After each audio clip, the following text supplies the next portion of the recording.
ও কি গাড়িয়াল ভাই। উত্তরাঞ্চলের মানুষের আঞ্চলিক ভাষায় লেখা ভাওয়াইয়া গান।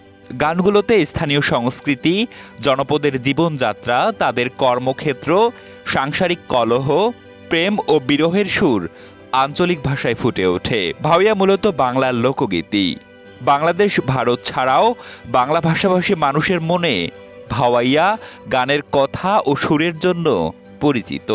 ভাওয়াইয়া বাংলা সঙ্গীতের সুদূর প্রাচীনকাল থেকে প্রবাহমান একটি ধারা। লোকসঙ্গীত গবেষকদের মতে ভাওয়াইয়া গানের উৎপত্তি হিমালয়ের পাদদেশীয় তরাই অঞ্চলে হলেও ভাওয়াইয়া মূলত বাংলাদেশের রংপুর এবং ভারতের পশ্চিমবঙ্গের কুচবিহার ও আসামের গোয়ালপাড়ায় প্রচলিত এক প্রকার পল্লী গীতি। ভাব থেকে ভাও, তার সাথে ইয়া প্রত্যয় যুক্ত হয়ে ভাওয়াইয়া শব্দটি গঠিত হয়েছে।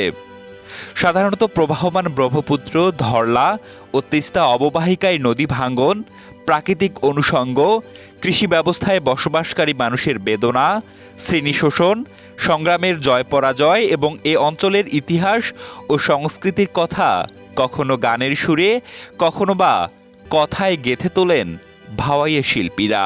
ভাওয়াইয়াকে যারা সমৃদ্ধ করেছেন তাদের নাম বলতে গেলে প্রথমেই যার নাম বলতে হবে তিনি ভাওয়াইয়া সম্রাট আব্বাস উদ্দিন আহমদ।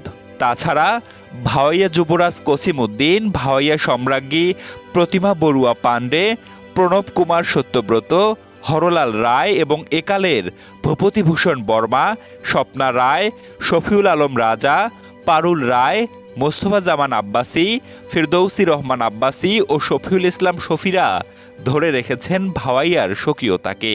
ভাওয়াইয়া গানের সঙ্গে বিশেষ ছন্দে বাজানো হয় দোতরা, তবলা, সারিন্দা, ঢোল ও বাঁশি। এই বাদ্যযন্ত্রগুলোকেই সঙ্গত করে সঙ্গীতের এক মধুময় মূর্ছনা ও বিরহ আবেগের সৃষ্টি করা হয়। যে ভাওয়াইয়া গানগুলো মানুষের মনে দাগ কেটে আছে তার মধ্যে বাউকুমটা বাতাস যেমন ঘুরিয়া ঘুরিয়া মরে, ও কি গাড়িয়াল ভাই, ও কি ও বন্ধু কাজল ভ্রমরারে, ফান্দে পড়িয়া বগা কান্দেরে, মাঝি বাইয়া যাও, নদীর কুল নাই, তুমি আরেকবার আসিয়া, বাপুই চ্যাংড়ারের মতো কালজয়ী গানগুলো। তবে সময়ের সাথে সাথে ভাওয়াইয়া তার ঐতিহ্য ধরে রাখতে পারছে না। বিদেশি সংস্কৃতির চর্চার দিকে বেশি ঝুঁকে পড়ায় নিজস্ব সংস্কৃতি ভুলে যাচ্ছে অনেকেই।